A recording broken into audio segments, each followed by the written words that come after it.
C'est parti. Et oui, bonjour tout le monde. Mon nom est Éric Lantier. Je suis coach en intelligence genrée. Je suis ici pour vous accompagner à accomplir vos rêves et être en ligne avec votre mission, votre raison d'être. Aujourd'hui, de quoi est-il question? Eh bien, je vais vous aider à identifier le tempérament de votre partenaire pour mieux communiquer entre vous. Alors, je vous invite à prendre des notes. Je vous invite à être avec moi dans cette présentation. Je vais vous afficher à l'écran à l'instant même ma présentation visuelle pour vous aider à prendre des notes parce qu'il va y avoir quand même pas mal de contenu. Ça se peut que vous soyez obligé de réécouter ou de revisionner cette capsule parce qu'il y a du contenu et je suis convaincu que ça va vous intéresser. Pourquoi? Parce qu'en identifiant le tempérament de votre partenaire, vous allez apprendre à mieux communiquer entre vous, mieux vous aborder. Et souvent, vous vous dites, mais on s'aime, mais on s'accroche, on se picosse, on ne sait pas comment se prendre. Ah, j'ai dit quelque chose, puis il l'a pris sur la défensive. Ah, ben, je n'ai pas été là pour bien cerner ce qu'elle voulait dire. Alors, qu'est-ce que ça a fait? Mais ça a tourné, ça l'a viré en chicane. Alors, ce n'est pas ça qu'on veut. Hein? C'est vraiment pas ça qu'on veut. Donc, je vais vous partager à l'écran. Qu'est-ce qu'on va voir? Pourquoi identifier ce concept-là? L'historique du modèle, le modèle, les 4 styles, les 4 tempéraments, puis profiler une équipe ou profiler, par exemple, si, je veux juste terminer avec, si certains d'entre vous, vous travaillez en équipe, on va pouvoir appliquer ça rapidement à ces 4 tempéraments-là. Pour ce dernier segment, je n'entrerai pas trop longtemps là-dessus, c'est juste pour relancer la discussion si on veut. Alors, pourquoi identifier la personnalité? Mais la recherche comportementale suggère que les personnes les plus efficaces sont celles qui se comprennent elles-mêmes. Hein? Je comprends mes forces, mes faiblesses. Puis, à cause que je comprends mes forces et mes faiblesses, je vais développer des stratégies qui correspondent aux exigences de mon environnement. Donc, une personne qui est efficace, qui tire son épingle du jeu, que ce soit dans un milieu de travail, que ce soit dans sa relation de couple ou dans l'ensemble de la famille, c'est quelqu'un qui sait s'adapter. Ici, on n'est pas en train de dire qu'on ne doit pas être authentique. Je ne suis pas en train de dire qu'il faut jouer un jeu. Je ne suis pas en train de dire qu'il faut se camoufler. Je suis en train de dire, c'est dans qui je suis, comment je peux juste m'ajuster, comment je peux me positionner en gardant ma personnalité, mais en fonction d'une autre personne. Il y a certaines personnes que c'est important de les remettre à leur place parce qu'ils disent n'importe quoi. Il y a d'autres personnes que c'est important de juste les écouter, de les laisser parler, puis même si on dit quelque chose qui est à côté de la traque, qui est à côté de ses baskets, ben, vous le laissez passer. Pourquoi? Parce que vous avez su, ah, telle personne, c'est pas grave, c'est elle, on laisse ça passer. D'autres personnes disent, non, non, non, je ne peux pas laisser ça passer. Donc, c'est que vous êtes la même personne, mais vous réagissez en fonction de qui est devant vous. Et c'est à ça que ça sert de comprendre les différentes personnalités ou les différents traits de caractère. On va utiliser le modèle DISC, D-I-S-C, qui nous aide à mieux comprendre nos comportements et ceux de notre partenaire, communiquer efficacement, puis maximiser, dis-je, notre efficacité. Ouais, je veux maximiser mon efficacité parce que là, on dirait que je parle vite et je veux tout dire en moins de secondes. Alors, je vais réduire mon débit. On dirait que je ne sais pas. Pourtant, je n'ai même pas pris de café ce matin. C'est incroyable. Alors, pourquoi DISC? Dominance, influence, soutien, conformité. D-I-S-C. Alors, quelqu'un qui est caractérisé par la dominance, c'est quelqu'un qui aime diriger. Par l'influence, il aime inspirer. Le soutien, il aime la régularité. Et qui est caractérisé par la conformité, il aime être affable. Être affable en s'être là pour l'autre. Alors, l'historique du modèle, c'est un modèle comportemental qui a été repris par plusieurs personnes. Donc, moi, j'ai un auteur que j'ai lu plusieurs ouvrages de cet homme, Tim LaHaye. Alors, c'est un Américain, mais c'est un modèle comportemental qui est à 4 cadrans basé sur les travaux de William Moulton Parsons et qui ont servi à examiner les comportements des individus dans leur environnement et dans des situations particulières. De tout, comment dirais-je, depuis l'Antiquité, qu'on parle de tempérament, de traits de personnalité, souvent même, on a réduit à introverti, extraverti, mais vous allez voir qu'on touche ces aspects-là. Le modèle DISC touche ces aspects-là, mais va un peu plus loin. Il va déterminer 2 types d'introvertis, 2 types d'extravertis.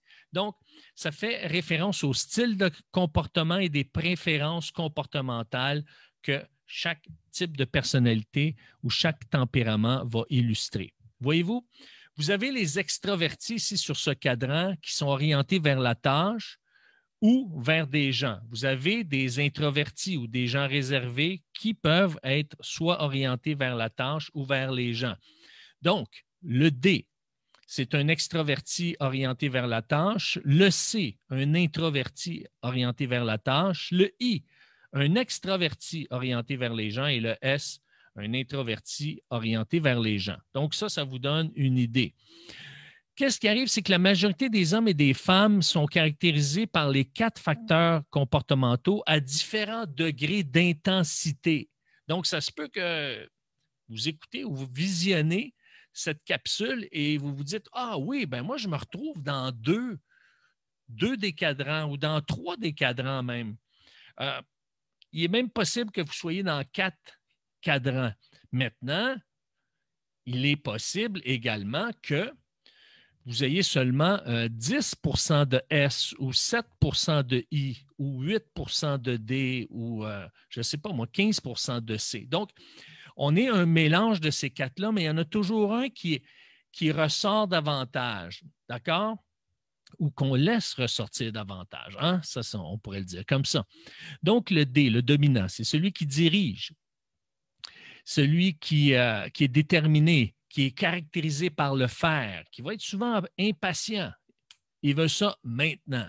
Alors, lui, c'est un extraverti qui est orienté vers la tâche. Vous avez un autre extraverti, mais qui est orienté vers les gens. Lui, c'est l'optimiste. C'est la personne influente. C'est celle qui inspire, qui est impliquée, qui interagit. Alors, c'est un extraverti ou une extravertie orientée vers les gens. Si on va vers les introvertis, vous avez l'introverti qui est orienté vers la tâche, le C, qui est consciencieux, calculateur, conforme, prudent, mais qui est craintif. Tandis que le S est stable. Il aime soutenir, il aime la régularité, le support. Il est peu expressif, mais il est orienté vers les gens, même si il est introverti. Donc, il n'y a pas de profil meilleur que l'autre. Chaque style a ses forces et ses faiblesses. Donc, c'est ça qu'on doit considérer dans le contenu qui est ici. Le D. Alors, je vous invite à vous évaluer d'une échelle de 1 à 10. Le D, c'est la personne, n'oubliez pas, c'est une personne déterminée, dominante, aime la nouveauté. Pour elle, la nouveauté, c'est grisant. Hein? La nouveauté est grisante pour lui. Il a le goût de l'insolite, de l'aventure. C'est quelqu'un qui va dire « j'aime les défis, prendre les devants. J'ai un objectif en tête, c'est de gagner. Je suis à mon meilleur lorsque les résultats sont en jeu. En d'autres mots, lorsqu'il y a des défis. Je maintiens la pression jusqu'à ce qu'un résultat soit atteint ou qu'un problème soit résolu. » Donc, si vous avez un homme qui est D, hein, eh bien, c'est sûr que lui, s'il vous écoute, il va chercher à trouver des solutions. Donc, son réflexe va être d'avoir ce recul et dire non, je dois chercher à comprendre l'émotion de ma conjointe. Le D est confiant, énergique, compétitif. Il aime l'action. Il aime que les choses bougent. Il doit bouger vite et énergiquement. Il aime avoir le contrôle, puis exige des résultats maintenant. C'est now. Pensez à quelqu'un que vous connaissez qui est insistant, qui veut que les choses soient faites maintenant, qui est plus intéressé par ce qui doit être accompli que par ce que vous ressentez.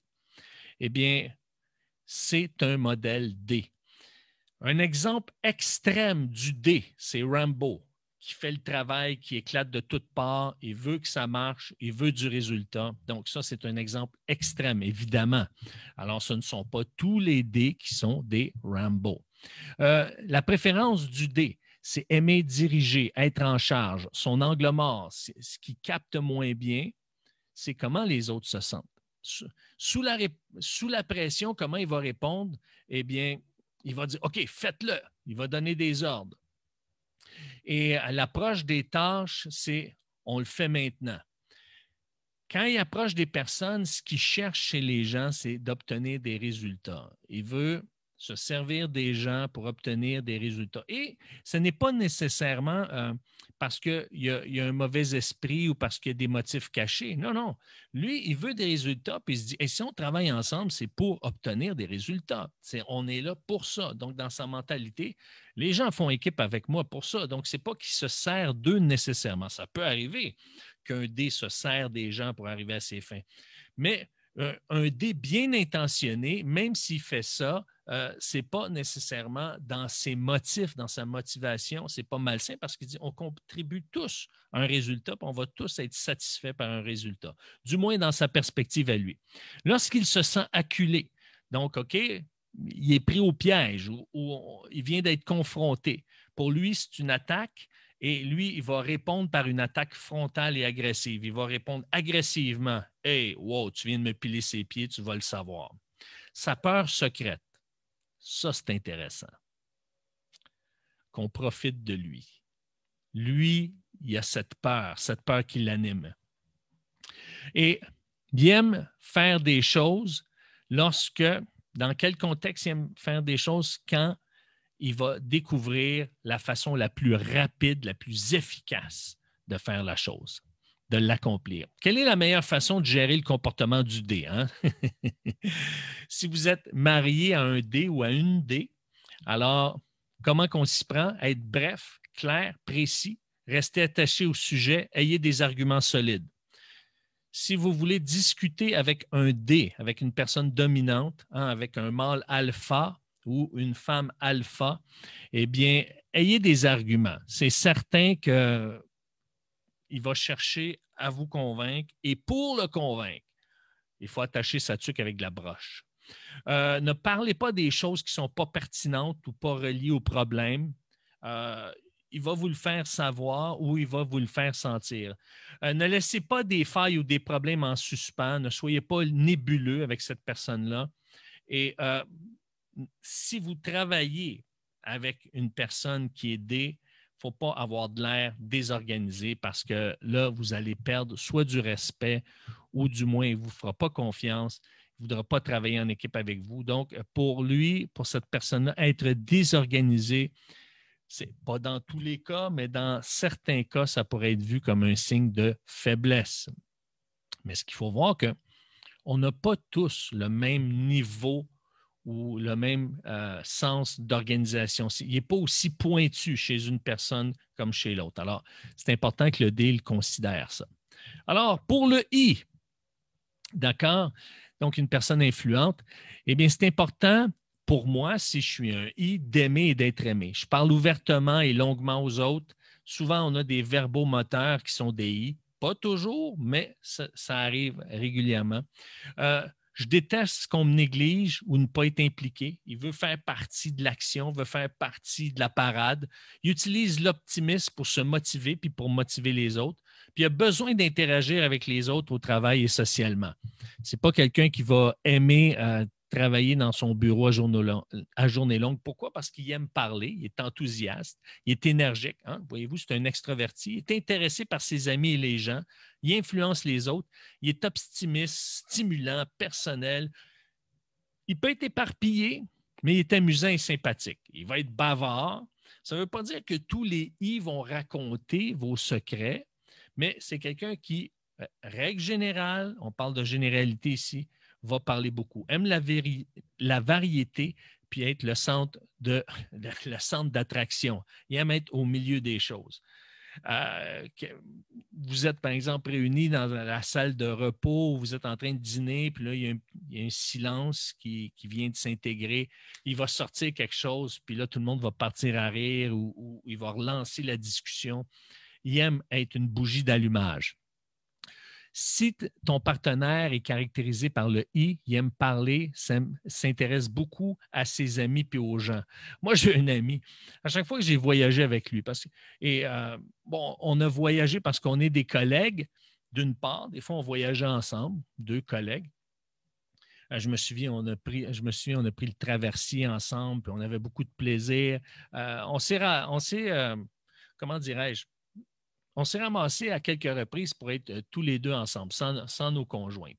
Et ça a toujours été agréable. Mais que j'aie été seul avec lui ou quand on était avec nos conjointes ou avec des amis, c'est incroyable comment mon ami Richard, il parle à n'importe qui de n'importe quoi. Lui, il s'intéresse aux gens, puis il leur parle, puis je veux dire, il passe à côté de quelqu'un, puis il peut lui dire « Hey, j'aime beaucoup votre manteau. Hein? » Il ne connaît pas personne. C'est vraiment un I par excellence. Mais un exemple extrême du type I, c'est l'âne dans Shrek. Are we there yet?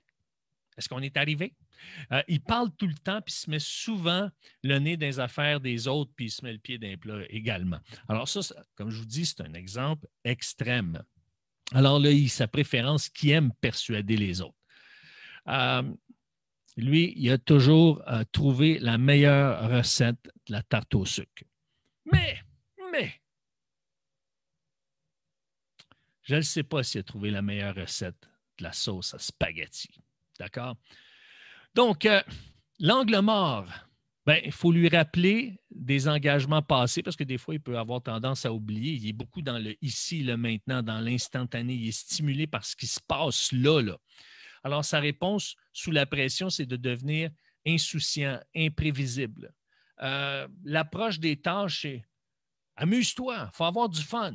OK, lui, ce qu'il veut, c'est toujours être en mode motivation. L'approche des gens, hey, on va le faire ensemble, on le fait.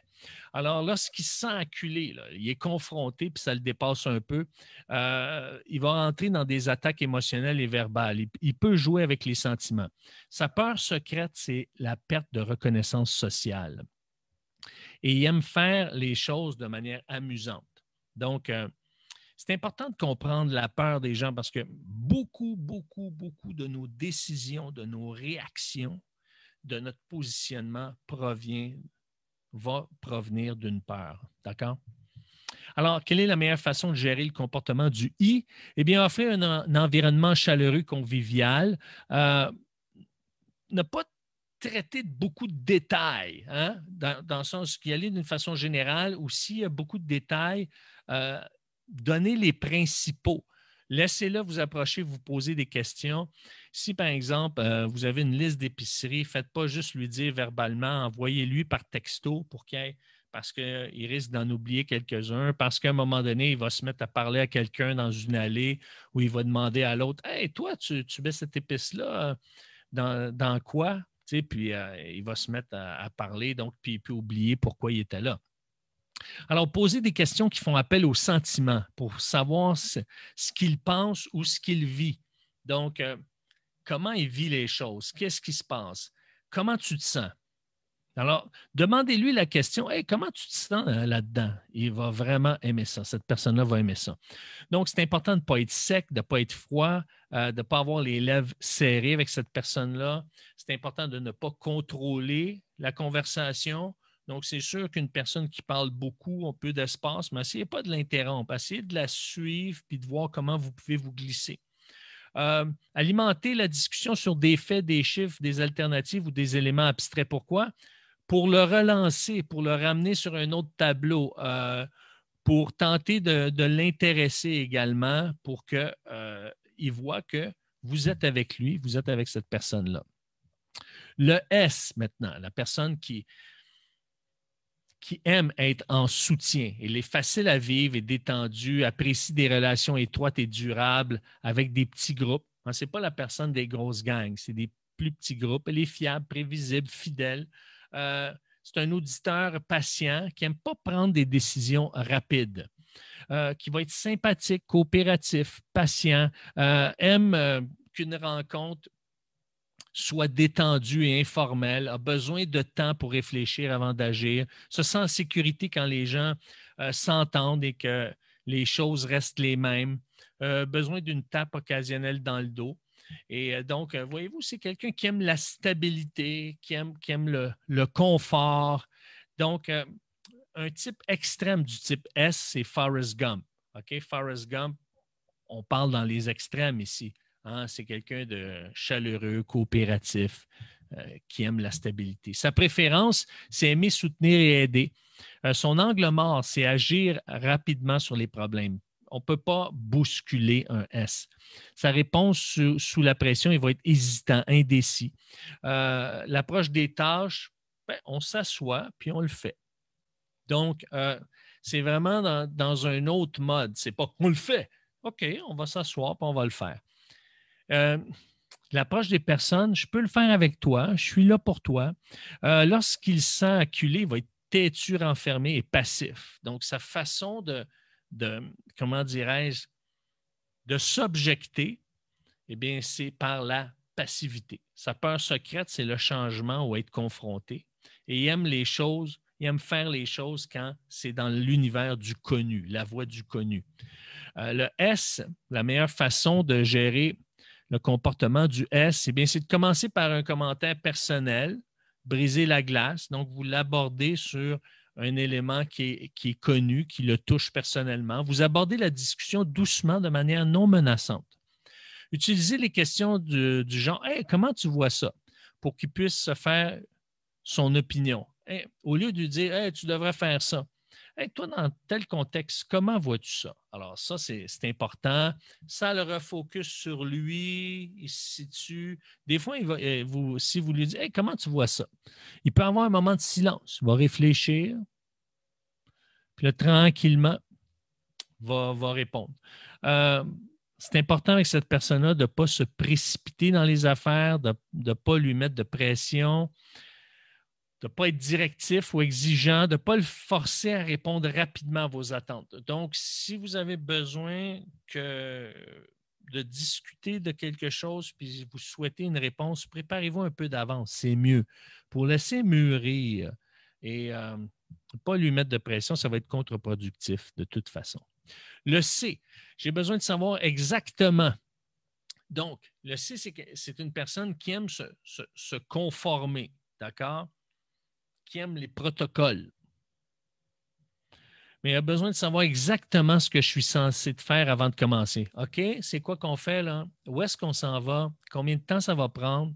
Qui aime travailler seul, qui a besoin de connaître les règles à suivre. OK, ça m'engage à quoi?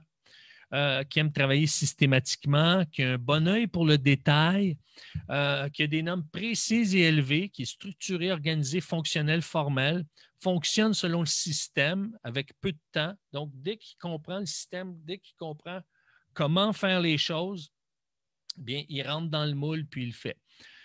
Doit toujours être bien présenté, bien faire les choses. Un exemple extrême du type C, peut-être les plus jeunes, vous ne l'avez pas connu, mais c'est Felix Unger de la série Oscar et Félix ou Odd Couple.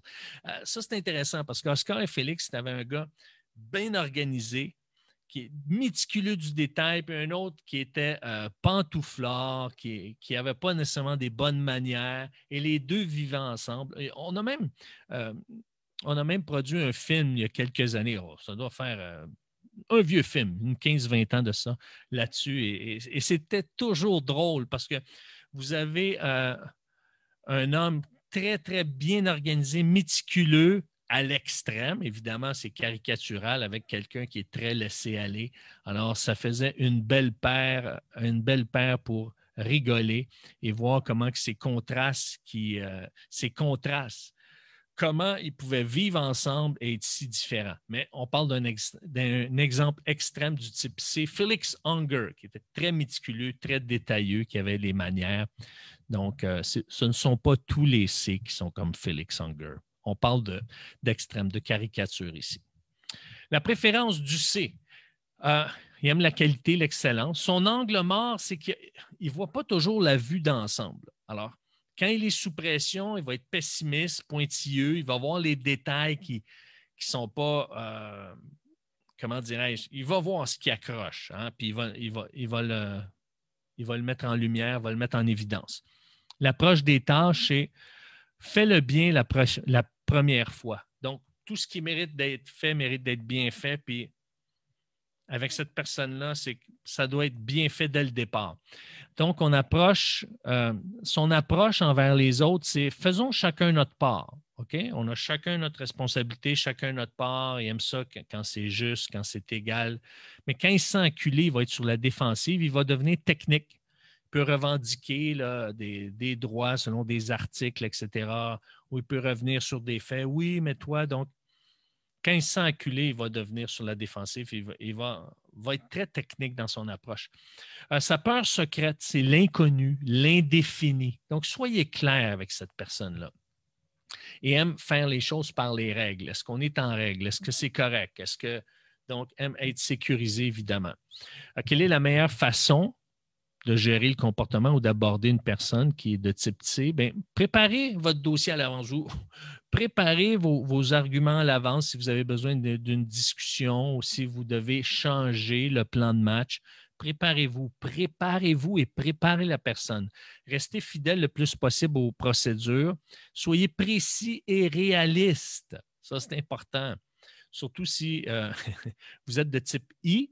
Ben, parce que le I est très optimiste, ben, des fois, il peut mettre de côté certains détails et qui peuvent créer des problèmes chez le C, par exemple.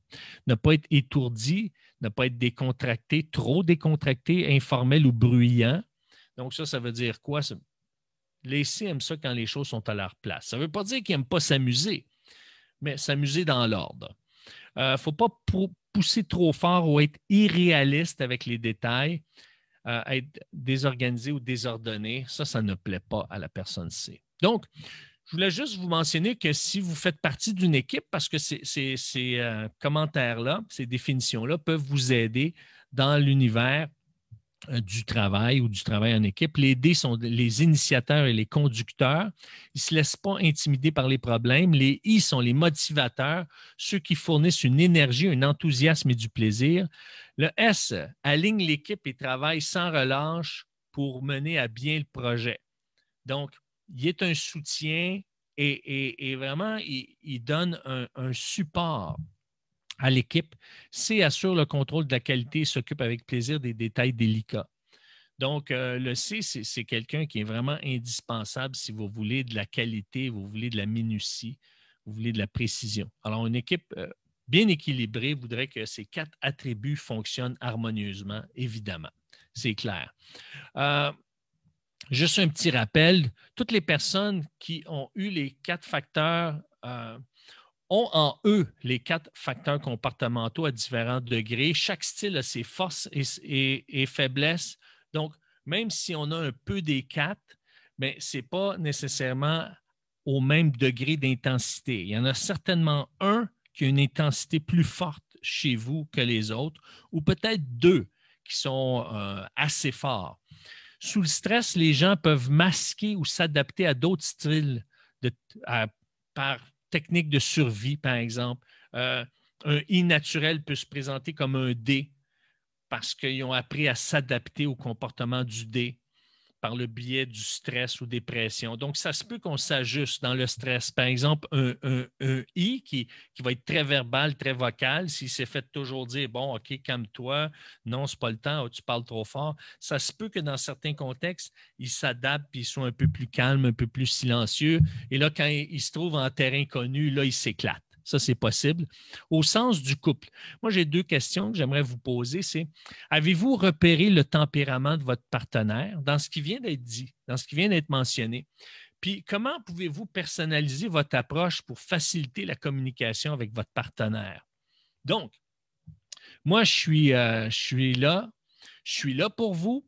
Si vous avez le goût que je vous accompagne pour répondre à ces 2 questions-là, parce que peut-être que vous avez repéré le tempérament de votre partenaire, mais dans le feu de l'action, dans la réalité de la vie, vous dites, ouais, mais comment je peux me positionner maintenant? Maintenant que je comprends un peu mieux qui est mon partenaire, ma partenaire, je ne l'avais jamais vu sous cet angle-là.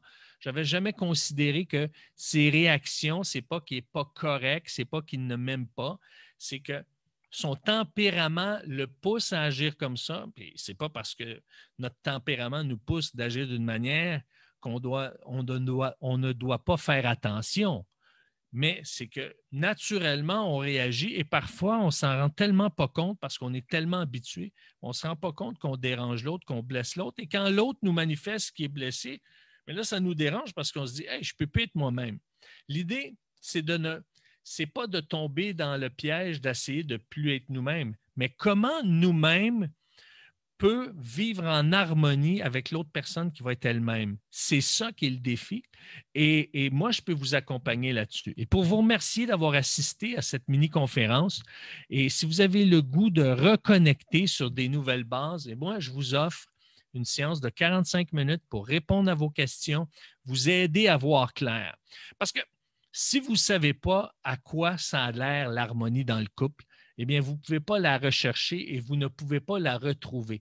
Donc, je vais vous aider à clarifier. C'est quoi ça, une harmonie dans votre couple? C'est quoi une meilleure communication dans votre couple? Une meilleure communication qui est basée sur la compréhension du tempérament et de la personnalité de l'autre. Je vous offre 45 minutes gratuitement. Il suffit de m'écrire en privé et on va trouver un moment qui va nous convenir aux deux. Sur ce, je vous souhaite un bon vendredi, une bonne fin de semaine. Je vous invite à être avec moi sur les ondes du 96.9 FM si vous êtes dans la région de Québec, parce que dimanche, je vais être au 96.9 FM à Lévis. Et si vous n'êtes pas de la région, vous pouvez écouter cette émission-là sur le 969fm.ca, 969fm.ca, dimanche à 12h30. Et je vais parler du fait que, comment se fait-il qu'une femme ne se sent pas écoutée? Alors, je vais répondre à cette question-là dimanche et je vais en discuter avec Manon Poulain sur les ondes du 969fm.ca. Sur ce, eh bien, chers auditeurs, tous ceux qui sont ici présents, qui m'écoutez, que ce soit en direct, que ce soit en différé, eh bien, je vous souhaite une bonne journée. Je vous souhaite de vivre de bons moments en harmonie. Alors, et ceux qui sont en direct, je vous dis bonne fin de semaine. Au revoir.